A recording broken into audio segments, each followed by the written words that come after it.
Good morning everyone, আশা করছি সবাই খুব ভালো আছো আর আমিও খুব ভালো আছি। ব্লগটা পুরোটা দেখতে থাকো, আশা করছি সবার খুব ভালো লাগবে। ঘুম থেকে উঠেছি আজকে সকাল 8টায়। বাপের বাড়ি এসেই প্রথম এত সকালে উঠলাম। এত সকালে কিন্তু উঠি না আমি, যখনই বাপের বাড়িতে আসি 10টা-11টার আগে আমার ঘুম ভাঙে না, কিন্তু এই ফার্স্ট টাইম আমি বাপের বাড়ি এসে এত সকাল সকাল উঠছি। আর ফ্রিজে এত চকলেট দেখছো কেন? কারণ এই যে এত চকলেট, এগুলো সব আমার ভাই গিফট পেয়েছে ওর স্টুডেন্টদের থেকে, মানে বার্থডে গিফট। তা সব ফ্রিজে রয়েছে। আর ফ্রিজ থেকে সমস্ত সবজি বার করে নিয়েছি আর কাটাকুটিও করে নিয়েছি। এখানে এঁচড় কেটেছি আর দেখো আলু, পটল, আর এখানে আছে মাম্মামের সমস্ত সবজি আছে, আর মাছ আছে, রুই মাছ আছে, চিংড়ি মাছ আছে। চিংড়ি মাছটা হবে এঁচড় দিয়ে, এঁচড় চিংড়ি হবে। আর ওদিকে এঁচড়ের আলুও কেটে নিয়েছি। তা চলো ঝটপট রান্না শুরু করে দিই। এঁচোড়টা দিদি কেটে দিয়েছে, কারণ খুব একটা এঁচোড় ভালো আমি কাটতে পারি না, সেই জন্য ওই কেটে দিল। ও কাটাকুটিগুলো করছে। ঘরের অন্যান্য তো রান্নাবান্না ছাড়াও ঘরের অনেক কাজ থাকে, যেহেতু আমরা এখানে থাকি না। আর মা তো জানো এখন কিছুই করতে পারে না। বাবা আর ভাই কতটা কি করতে পারে, বাবা সারাদিন বাবার কাজে থাকে, ভাইয়েরও কাজ আছে, সেই জন্য সবটা সবাই করে উঠতে পারে না। তাই আমরা যখন দুই বোন আসি একসাথেই আসি, এসে তখন আমরা কাজগুলো করি আর কি। ও তার আগে বলে রাখি যে আমাকে একজন কমেন্ট করেছিলে যে বটির বাহার দিয়ে জিওল মাছ কাটলে ওগুলো মানে তারা সহজেই কাটা যায়, তাই এটা আমার দিদি জানতো, তো ওকে বলতে হয়নি। ও দেখছি ওইভাবেই কাটছিল মাম্মামের মাছটা। তা তখন আমার তোমার কথা খুব মনে পড়ছিল, তা সেই জন্য আমি এটা ক্যাপচার করে রাখলাম যে দিদি যখন কাটছিল তোমাকে দেখানোর জন্য। তুমি বলেছিলে যে যখন এইভাবে কাটবে আমাকে কিন্তু অবশ্যই দেখিও, আমি দেখব। তাই এইটা শুধু তোমার জন্যই। তো যেটা বলছিলাম যে দিদি অন্যান্য কাজগুলো করছে, প্লাস মেয়েকেও সামলাচ্ছে, আর রান্নাবান্নাগুলো আমি করছি। ঘরের অনেক টুকিটাকি কাজ থাকে, ঘর পরিষ্কার করতে হয়, ক্লিন করতে হয়, সেগুলো কোনোদিন ছেলেদের দ্বারাই অতটা সম্ভব না। রোজই করে, কিন্তু সেভাবে মেয়েদের মতন তো সবাই পারে না, ছেলেরা তো পারে না, আর ওরা একটা কাজের মধ্যেই থাকে। বাবা সকালেই বলেছিল সেরকম কিছু রান্নাবান্না করিস না, যা হোক কিছু একটা কর। কিন্তু আবার বাবা এদিকেও ভাবছে যে আমার মেয়েরা এতদিন পর আসলো, আমি কিছুই করে খাওয়াতে পারছি না, আর মা তো অসুস্থ, মা আর কি করবে। তা আমি সব দিকটা ভেবেচিন্তে দেখলাম যে এঁচোড় চিংড়িটা করি, আর মাছ আছে, মাছের ঝোল করি হালকা করে। আর এদিকে তোমাদের চিনি দেখো চকলেট খেয়ে সারা মুখ মেখেছে, তা আমি একটু তোমাদের দেখানোর জন্য ক্যাপচার করে রেখেছিলাম। তারপর চিনিকে তো ওর মাসিমণি স্নান করিয়ে দিল। তারপর এখন চিনি খেলা করছে মাসিমণির সাথে, দিদিভাইয়ের সাথে। এখন ম্যাক্সিমাম টাইমটা ও মানে আমার দিদির কাছেই থাকে।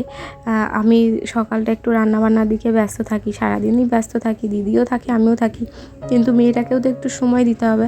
তা দুপুর অবধি ও দিদির কাছে থাকে, তারপর দুপুরের পর থেকে আমি ওর কাছে থাকি সব সময়ের জন্য আর কি। চিনি যখন 3 মাস বয়স ছিল, তখন আমি যখন বাপের বাড়ি এসেছিলাম, তখন কিন্তু আমাকে দেখতে হয়নি, সমস্তটা আমার মা দেখেছিল। কিন্তু এখন তো মা তো ওকে কোলেও নিতে পারে না, কি আর দেখবে, তাই মাকে ভরসা করে তো ওকে রাখাও যায় না, সেই জন্য আমি আসলে দিদিও আসে। আর এদিকে দেখো আমার ভাইয়ের আজকেও বার্থডে সেলিব্রেট হচ্ছে।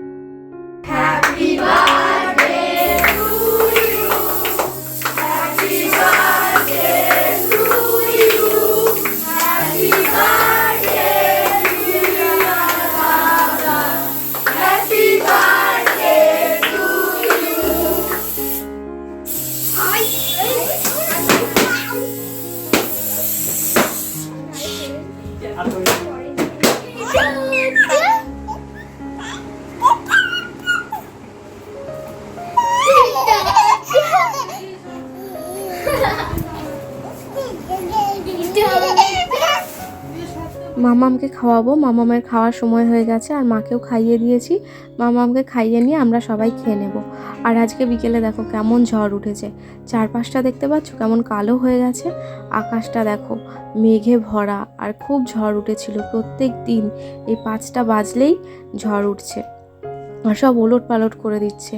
সবাই বলছে এবছরের সেরা ঝড় হচ্ছে। এর আগের দিনও হয়েছিল, আর বারবার লোডশেডিং হয়ে যাচ্ছে। আর এই সময় আমার ভাইয়ের স্টুডেন্টগুলো সব পড়তে এসেছিলো, এই ব্যাচটা কোনো দিন ঠিকঠাক পড়তে পারছে না, তাই ওরা উপরেই পড়ে। তা সব এত ঝড় উঠেছে, ভয় পেয়ে সব নিচে চলে এসছে। তো এই ঘর ও ঘর বারান্দা সব দিয়ে সবাই দেখো স্টুডেন্টগুলো সব এখানে বসে আছে। তা ওদেরও খুব ভালো লাগছে, মজা করছে আর কি। আর এই বৃষ্টির দিনে সন্ধ্যাবেলা একটু গরম গরম চা না হলে হয় না। তা সন্ধ্যেবেলায় কারেন্ট ছিল না, জানো তো, অনেকক্ষণ কারেন্ট ছিল না। তা কারেন্ট আসার পর আমি একটু চা বানালাম। তা এই 3 কাপ চা আমরা 3 ভাই বোন মিলে খাবো। আর আমার মাম্মাম কিন্তু টানা ঘুমাচ্ছে, একদম সেই 6টা থেকে 9টা অবধি টানা ঘুমিয়েছিল মাম্মাম। তা মাম্মামের জন্য রুটি করেছিলাম। তো মাম্মামের রুটিটা আমি ভিজিয়ে রাখছি, ও ঘুম থেকে উঠলে ওকে খাইয়ে দেবো। ওকে 9টায় খাওয়াই, আর মাম্মাম 9টাতেই উঠে গেছিলো, মানে ঠিক খাওয়ার টাইমে উঠে গেছিলো।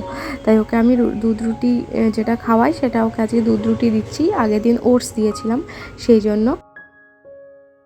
বিয়ের পর থেকে এই প্রথমবার বাপের বাড়িতে এসে একটা অন্যরকম ফিলিংস হচ্ছে, যেটা আগে কোনো দিন হয়নি।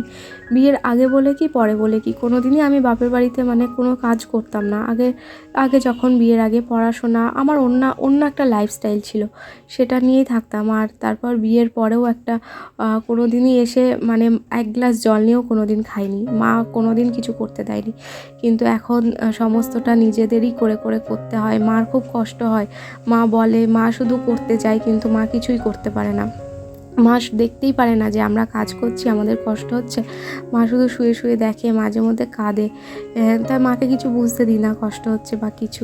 আমার মা দেখেছো নিজে একা খেতেও পারে না, আমার ভাই আমার মাকে খাইয়ে দিচ্ছিল কখনো, এখন আমরাও খাইয়ে দিই, আমরা এসেছি আমরা খাইয়ে দিই। সেই জন্য এবারে এসে না বাবা ভাইকে কিছু করতে দিচ্ছি না, ওরা তো করবেই। আমরা আর কতদিন আছি, আমরা তো 2 দিনের অতিথি, আজ আছি কাল চলে যাব। আর এখন রাতের খাবার দাবার অ্যারেঞ্জমেন্ট করছি। তার রাতে সেরকম কিছু হয়নি, শুধু ভাতটা করেছিলাম, দিদি করেছে আজকে ভাত, রাতে আমি কিছু করিনি। আর তরকারিগুলো ছিল দুপুরের, সেগুলো গরম করলাম। আর এখন আমার বাবা আর আমরা 2 বোন মিলে একসাথে খাচ্ছি।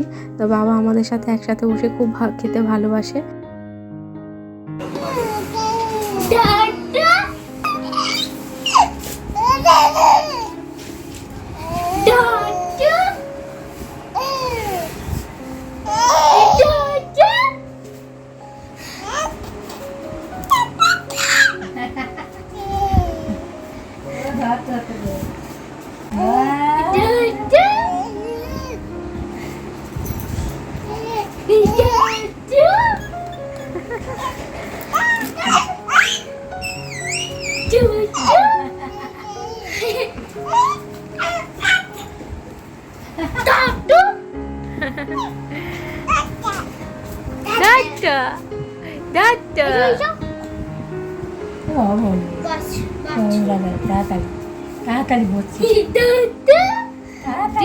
দিবাইয়ের সাথে খায়া করছো, দিবাইয়ের সাথে দিবাইয়ের সাথে খায়া করছো। হ্যাঁ, খুব মজা হচ্ছে। আমার মা মজা করছে এখন দিবাইয়ের সাথে খায়া করছে। ধুপুস ধুপুস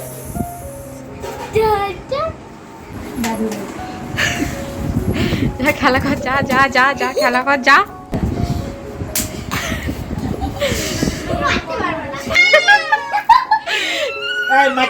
মাছিস কেন? হরে কৃষ্ণ হরে কৃষ্ণ কৃষ্ণ কৃষ্ণ হরে